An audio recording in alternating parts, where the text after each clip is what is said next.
आप देख रहे हैं SY लाइव न्यूज।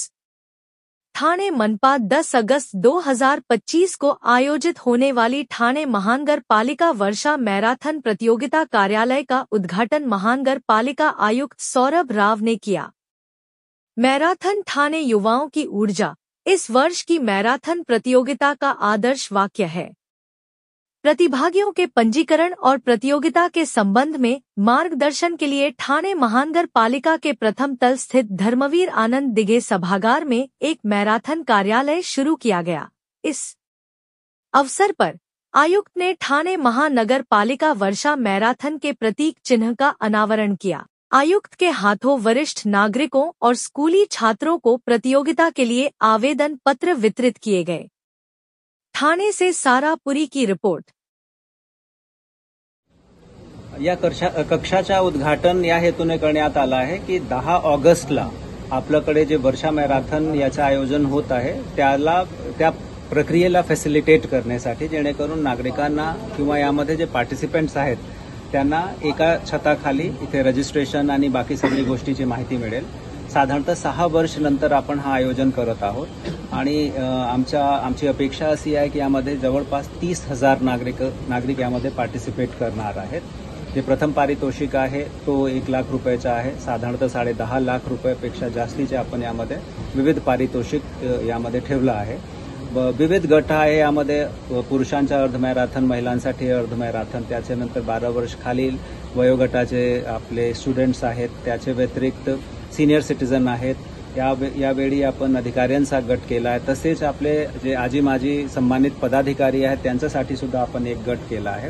हेतू याचा एकच आहे की ठाणे इथे साधारणतः आपला जे आरोग्यविषयक जागरूकता आहे ती वाढली पाहिजे, क्रीडाविषयक जागरूकता आहे ती वाढली पाहिजे आणि एक आपली प्रथा परंपरा जे अनेक वर्षापासून चालू होती 2019 पर्यंत, नंतर कोविड आला, विविध बदल झाले आणि त्याच्यामुळे त्यामध्ये खंड पडला, त्याला पुन्हा सुरू करणे हा याच्या मागचा हेतू होता।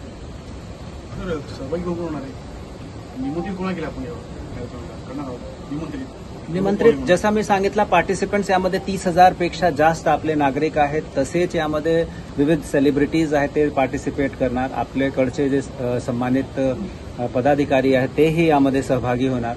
शाळेचे स्टुडंट्स यांना आपण विशेषरित्या यामध्ये प्रमोट करत आहे, प्रोत्साहित करत आहोत। आता आपल्याकडे जवळपास 24-25 दिवस शिल्लक आहेत। यामध्ये print media, electronic media, social media याच्या माध्यमातून याच्याबद्दल आपण जनजागृतीही तयार करणार आहे। स्पेशल काय असणार आहे, खास असं काय असणार आहे का, वेगळं काय असणार आहे का? मॅरेथॉन 6 वर्ष नंतर होत आहे, हाच एक वेगळापण आहे यामध्ये। दुसरा, यामध्ये रूट सिलेक्ट करत असताना आपण फार सावध आहोत की रूटमुळे आपले वाहतूकला अडथळा नाही झाला पाहिजे आणि तसेच वाहतुकीमुळे जे आपले धावक आहेत त्यांना कुठल्याही प्रकारच्या इजा नाही पोहोचली पाहिजे, त्रुटी नाही राहिली पाहिजे। हा जे एकंदरीत आपला रूट आहे त्या संपूर्ण रूटची डागडुजी करणे, तिथे थोडासा सुशोभीकरण करणे, तिथे काही अतिक्रमण असेल तर तो काढणे, ही कारवाई सुद्धा महापालिका पुढील 2-3 आठवड्यामध्ये कंप्लीट करणार आहे। बजेट यामध्ये मुख्यतः आमचा जे कॅल्क्युलेशन आहे, मोठ्या प्रमाणावर आपण जे प्रायोजक आहेत त्यांना आपण यामध्ये प्रेरित आणि प्रोत्साहित करत आहोत समावेशित होण्यासाठी। महापालिकेकडून फारसा आपण निधी यामध्ये खर्च करणार नाही। आमच्याकडे चांगले स्पॉन्सर्स आहेत आणि त्या स्पॉन्सर्सची मदतीने याचं आयोजन, पारितोषिकचा खर्च, बाकी सगळी गोष्टी आपण यामध्ये भरवण्याचा प्रयत्न करणार आहे। त्यामध्ये काही आपली कमतरता राहिली तर त्याच्यासाठी निश्चित आपण बजेट प्रोव्हिजन करून ठेवलं आहे। सर, आवाहन करा माझ्याकडून ठाणे सिटीचे सगळे जे आरोग्याचे प्रति जागरूक नागरिक आहेत, महिला भगिनी आहेत, पुरुष आहेत, यंग आपल्याकडचे अडल्ट्स आहेत, आपले स्टुडंट्स आहेत, सर्वांना माझ्याकडून खूप विनम्र आणि प्रोत्साहक असं आवाहन आहे की त्यांनी भरभरून प्रतिसाद द्यावा या आयोजनाला आणि यामध्ये सहभागी व्हावा।